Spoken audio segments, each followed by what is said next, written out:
नमस्कार, माझे नाव श्रद्धा राहुल लोहार.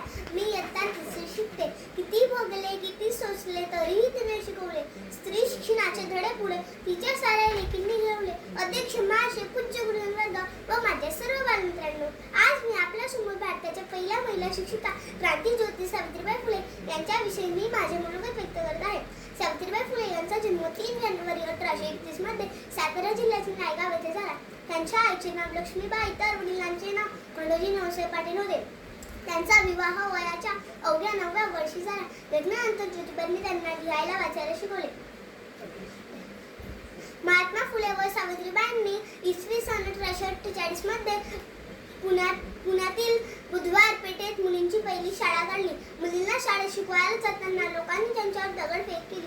शेणही फेकून मारले तरीही त्या तिथून डगमगल्या नाहीत. त्यांनी मुलींच्या शिक्षणात क्रांती घडवून आणली.